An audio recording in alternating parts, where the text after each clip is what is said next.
Hi, it's Shayna. Welcome back to another garden video. I'm here in my Western Washington Zone AB garden. I cannot believe we have already made it to August. It feels like summer just started, but in this video, we are going on an August garden tour. August in the Pacific Northwest is really when things start to flourish. We are talking 12 inches of growth on some plants in one day. We're getting daily harvests. We're planting our fall garden. So it is just a really hectic and busy time. So without further ado, let's go on a garden tour.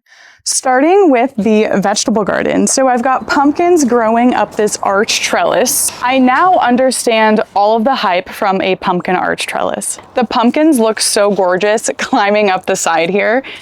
The rest are cucumbers, predominantly lemon cucumbers. Now, I've had a lot of people inquire, what do lemon cucumbers taste like?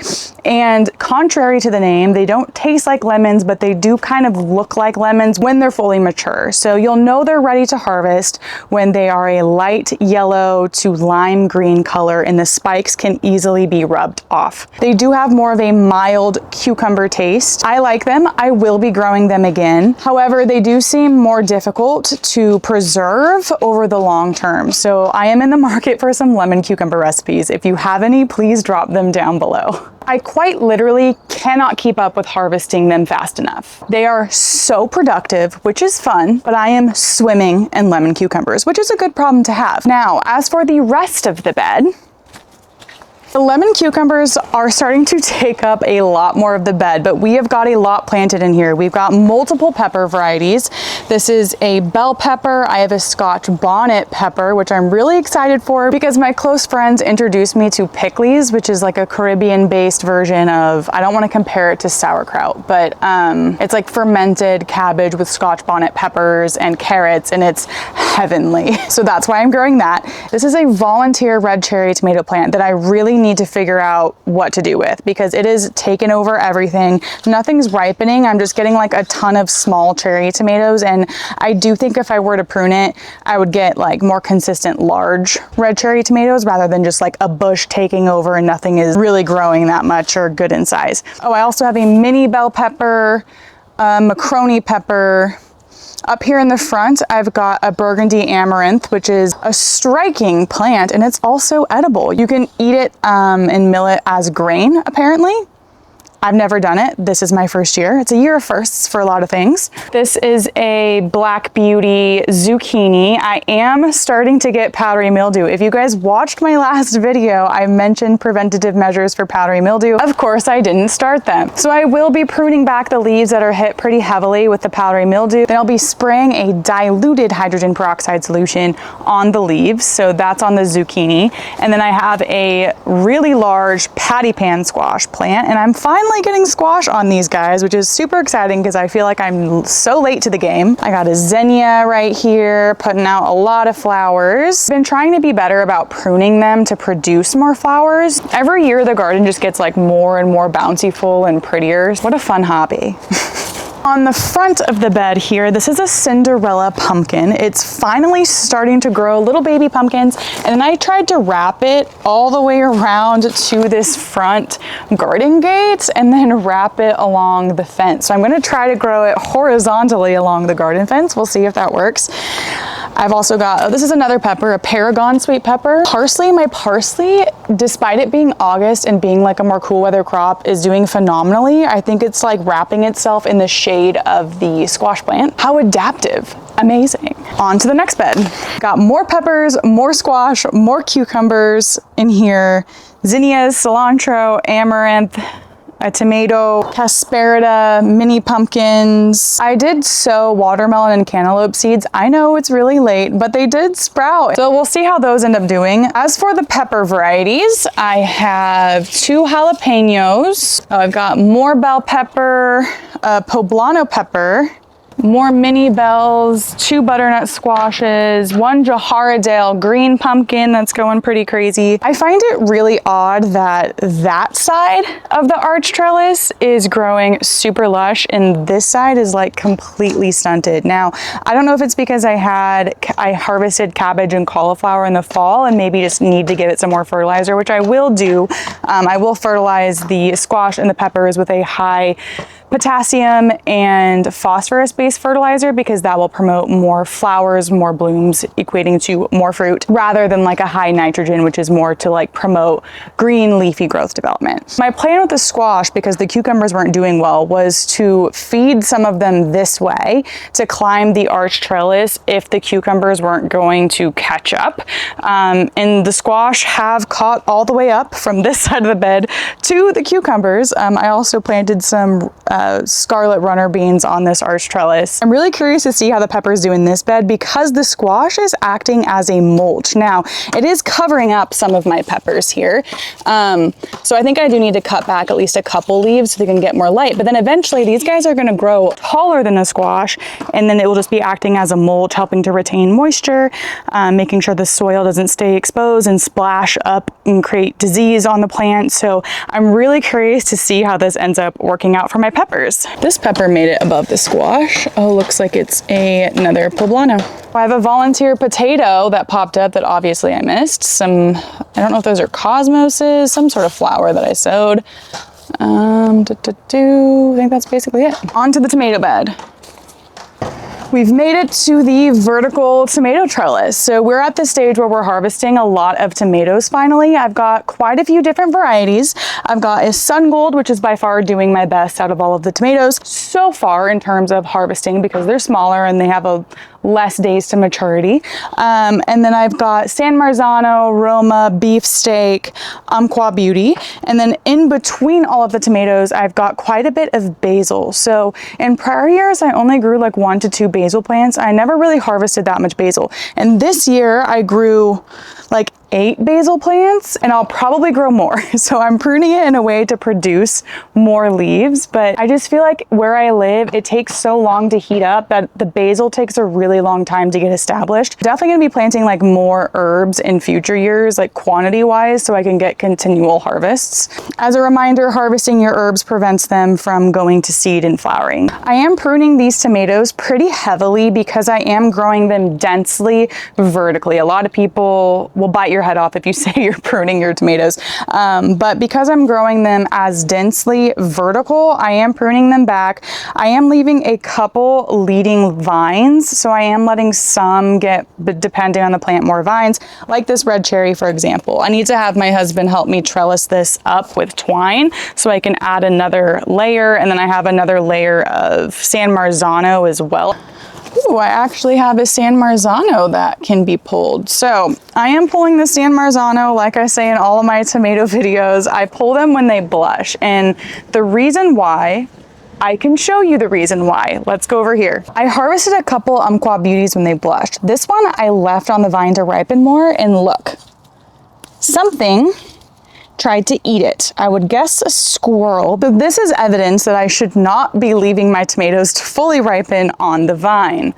You can see some sort of critter got into it. I'm guessing it's the squirrel that's living under our roof, which is a whole different problem that I need to assess. But I've been harvesting my tomatoes as soon as they really show like the first signs of blushing, because they will ripen in a sunny window and it prevents them from getting diseased. It prevents them from being eaten by critters. Of course, you can let them fully ripen, but this is why I choose to harvest mine when they blush. You might notice that these tomatoes are struggling. So with the vertical tomato trellis setup, I also have these container tomatoes. Now these ones did really good at first. I grew them in the greenhouse. They got huge right off the bat.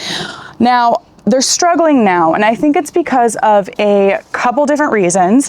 One being, the first major one, is that this is a new fence that we put in last year. They are getting pretty shaded throughout the day. So this was really, ew, spider web. Ugh.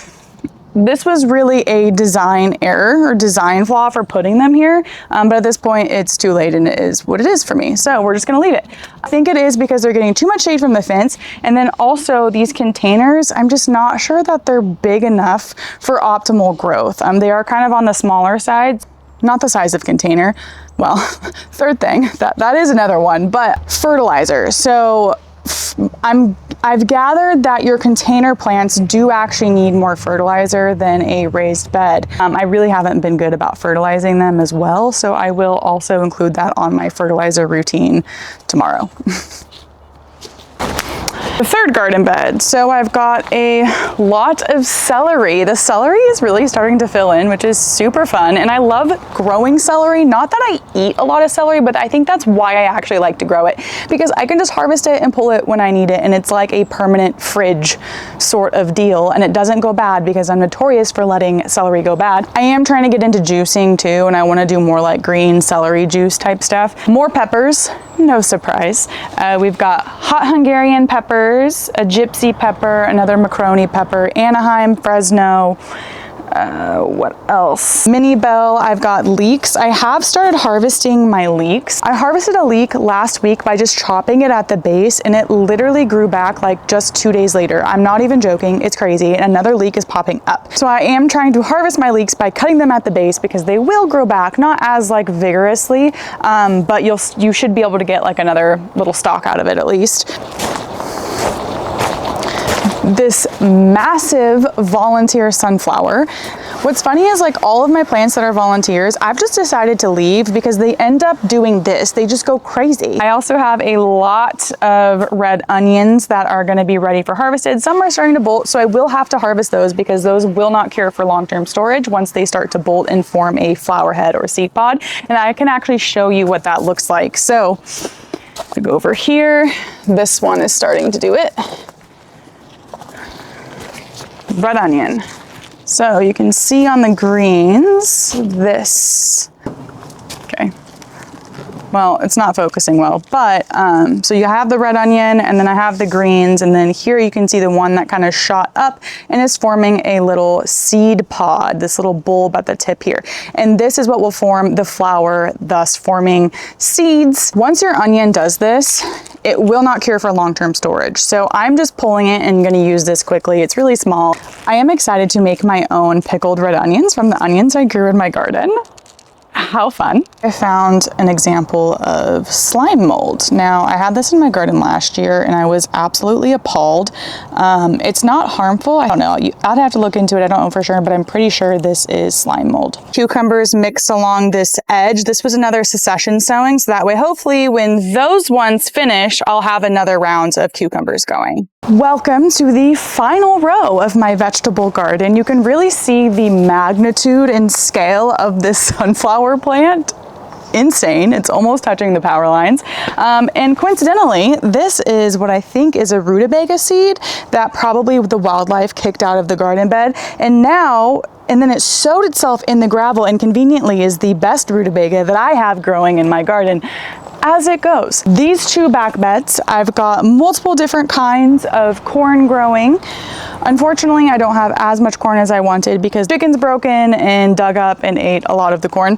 I've got beans growing up the existing corn that I have, and then squash growing down below. Now the squash is a Thalmasander squash. It is a type of like pale acorn looking squash. It was really successful for me my first year of gardening. I hope it's as successful for me this year. I did have a lot more sunflowers growing. The squirrel that is living under my roof, like not physically inside of my house, but like under the roof where it's lifted, which as I mentioned, I know I need to assess, that it has found refuge, is that the right word, in the garden. It is running across the fence, leaping off of the fence, and like Spider-Man latching to the sunflowers and eating the heads, and then I've seen it literally bring one down to the ground with its body weight. So it really mutilated a lot of my sunflowers, but that's okay. At this point, I'm just kind of donating them to the wildlife. This is an early girl tomato that I bought, more corn, my remaining sunflower for this bed. My beans are gonna need to be harvested. I'm gonna have to cut the beans down, harvest what's left, and then preserve them. So if preserving is your jam or seeing what we do with all the harvest, stay posted for later this week. I'm gonna post a harvesting video of how I'm preserving my harvest, particularly my beans, my cucumbers, peppers, tomatoes. Mostly my beans and cucumbers are in dire need. The radish that I sowed a couple weeks ago, doing phenomenal. My zinnia has a ton of flowers coming in, so the way I'm pruning it does seem to be working to promote more blooms. another pepper that's not doing super hot, marigolds, more dill. I am gonna save, a lot of this bed is empty because I'm gonna save a good chunk of it for my cabbage and cauliflower and broccoli and my fall garden plants. So that's why I'm leaving a lot of that one kind of bare. The last bed in the raised garden bed tour, I've got my snapdragons. I keep harvesting and they're loving it. They keep pushing out more stalks and more blooms from continuously harvesting them. Is that the right word? Harvesting flowers? I don't know if that's right. I've got all sorts of fall garden plants here. Now my plan, which I am very behind on and need to do stat, is put in like a wire hoop house. I have traditionally used PVC pipes. I'm trying to move away from like that much plastic in my garden because A, I don't like the look of it, and B, I just want a little bit less plastic in my garden. No judgment to those who use plastic. I'm just trying to slowly kind of get rid of it or clear it out or just use less if possible. But I'm gonna put in the wired hoop house with shade cloth. The shade cloth will do two things for me. It will provide it shade as it's still really hot right now, and I really don't want any of these lettuce varieties to bolt because these are kind of like the cooler season lettuces. The romaine will be okay because romaine can handle hotter weather. It just doesn't like the extreme hot or the extreme cold. But I have like arugula that's doing really well, bok choy, radish, a winter density, loose leaf merlot lettuce, beets, more dill, more flowers. I don't remember what flowers those are. Spinach. I've got some kale. I've got an artichoke plant that's doing well. More beans. So yeah, this is going to be a good like winter garden bed. I just need to make sure I use the right methods to protect what's here because, oh, forgot about the second reason of the shade cloth. So for the shade cloth, yes, I want to keep it cool as we get into the warmer weather because I don't want these plants to bolt. This is on a shaded side and a cooler shaded side of the garden. So that's why I intentionally planted my cooler weather crops on this side of the garden and here along this fence line. Additionally, what I found is that my beets, spinach, Swiss chard all got really bad leaf miner damage. And to prevent that, I want to cover it so they won't just go in and demolish my plants.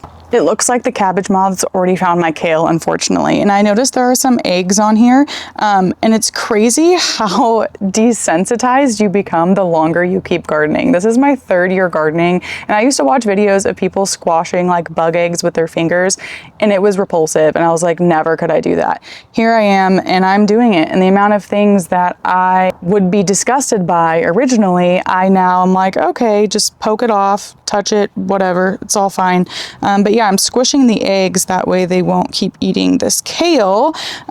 So this is a sign that I need to get the shade cloth on stat so I can prevent cabbage moths and leaf miners from destroying my lettuce and ensuring that I can get a good lettuce crop in the day and age of constant recalls. I mean, seriously, what is going on with all these food recalls?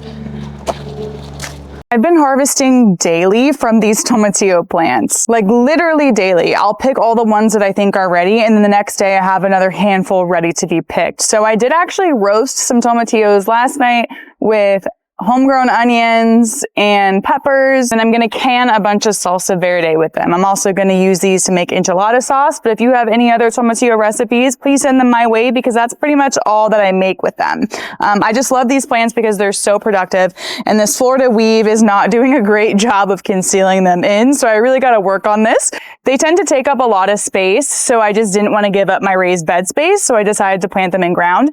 They did do better in my raised garden beds compared to like in my native soil.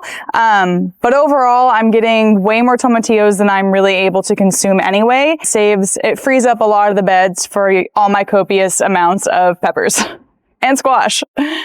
Welcome to my little tea garden. So I am going to be expanding this, but up here I have lemongrass. I don't know what to do with lemongrass. Do you make tea out of it? I know there's a bunch of Thai recipes, but also let me know your lemongrass recipes and what I can do with this. Lemon verbena, this is my favorite herb. You can see it's doing the best probably out of all of these tea garden plants, and I think it's because I literally harvest it all of the time, half the time just to smell it because I find it so calming. You can make tea out of it, which I still haven't done and need to. I'm gonna do that tonight, actually. I've got a culinary rosemary. My nasturtiums are finally starting to flower. My lemon thyme, a volunteer potato plant that we're just gonna let do its thing and see what happens. I've got a bunch of different mint varieties. Chamomile that's starting to self-seed itself at other places. I think I'm actually gonna put the chamomile in ground, even though when I read things, it said to put it in a pot because it can be invasive. From what I was reading, like it doesn't spread underground through rhizomes. It does reseed itself. So after it flowers, it'll drop seeds and it will resprout. So it can be managed. It can be aggressive if you don't like watch it and take care of it. And I'll probably have a bunch of chamomile sprouting up everywhere, but it's so pretty. And I have so much kind of like blank space that needs to be filled in anyways. I might as well just let it reseed itself. But if you think that's a terrible idea, let me know. Also, the chickens love the chamomile. On the front left side of the garden, I have another lemongrass. So both on each side of the greenhouse door, just as like a point of symmetry. I have another zucchini plant, and then this is a painted lady variegated tomato that I got from someone at like a plant exchange. It's finally starting to put out quite a few tomatoes. I don't have many that have ripened, but I am really excited to try these ones out. I do have an artichoke as well that's doing pretty good. I also have yarrow. I also have yarrow in the tea garden because it's good for teas and medicinal uses. As you can tell, I am trying to expand the garden more than just the vegetable garden inside of the raised bed garden situation. We do have a whole other side of yard on the other side of the house where there's a bunch of grass and space. So I think this side, I really just want to make it like, I really want to make this side of the yard just like a plant jungle. I really truly want like every area of this side of the yard eventually one day to just be overrun by plants. So I think as the years continue to move on, and the garden expands year by year, eventually we'll get there. I just know it's gonna take some time as I continue to learn everything about gardening and preserving food. And that's all I got for you guys tonight. I hope you enjoyed the video. If you'd like to see how I am preserving my harvest, then stay posted for another video later this week. And if this is the type of content that you enjoy watching, homesteading-ish, gardening-based things, house projects in the future, then I encourage you to subscribe and let's grow together.